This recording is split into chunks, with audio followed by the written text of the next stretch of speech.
भैया बहनों, आज मैं आपको पढ़ा रही हूँ पाठ 11 पांडवों की रक्षा का शेष भाग।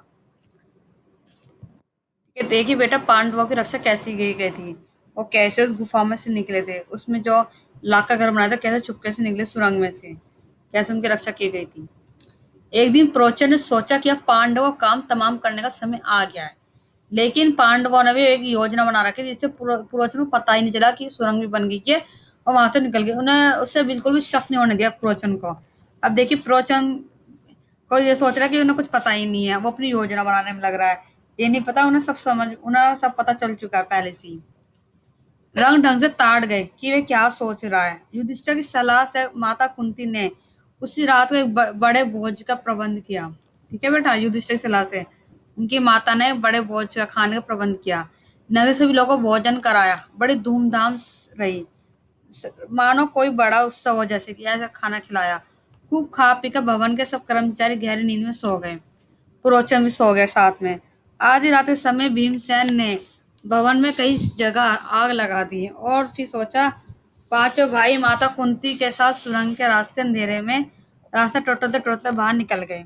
भवन से बाहर निकले ही थे कि आग ने सारे भवन को अपनी लपटों में ले लिया। ठीक है बेटा, जब आग लगाई गई थी भवन को अपनी लपेटों में ले लिया।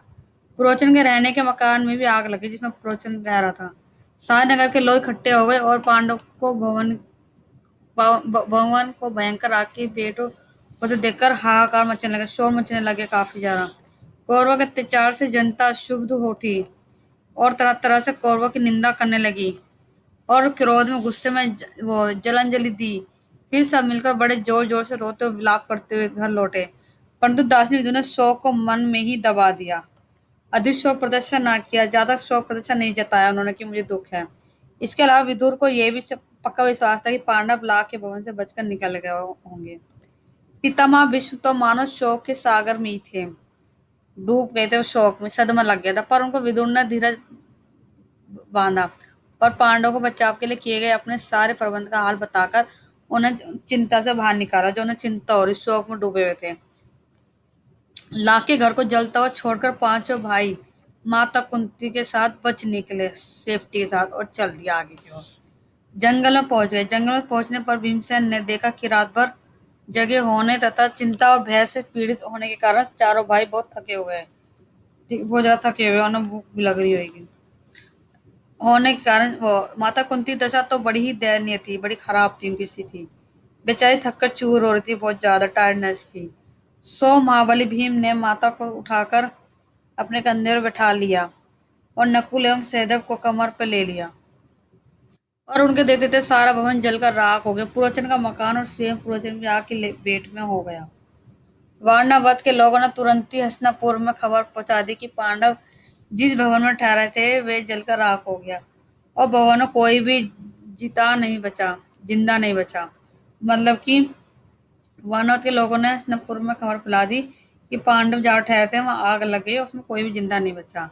धृतराष्ट्र और उनके बेटों ने पांडवों की मृत्यु पर बड़ा शोक मनाया। वह गंगा किनारे गए, पांडव से कुंती को लिया और स्वयं जंगली रास्ते में हाथी के समान झाड़ और पेड़ पौधों को इधर उधर हटाते हुए रोनते हुए तेजी से चलते रहे। जब वे सब लोग गंगा किनारे पहुंचे तो वहां विदुर की भेजी हुई एक नाव मिली। युधिष्ठिर ने सलाह से सांकेतिक प्रश्न करके जांच लिया कि मित्र है। वे लोग अगले दिन शाम होने तक चलते रहे ताकि सब सुरक्षित स्थान पर पहुंच जाएं। ठीक है बेटा, देखिए कैसे कैसे पांडव कैसे बचे और कैसे निकले, कैसे उन्होंने बेवकूफ बनाया, उन्होंने अपना दिमाग लगा, बिल्कुल लोगों को शक नहीं होने दिया। प्रोचन खुद आग की लपेट में आ गया, उसका खुद उसका जार जिस मकान में ठहरा था उसका मकान खुद जल गया। ठीक है बेटा, आप पाठ का ध्यान करना है, इसका शेष भाग मैं कल पढ़ाऊंगी आपको। धन्यवाद।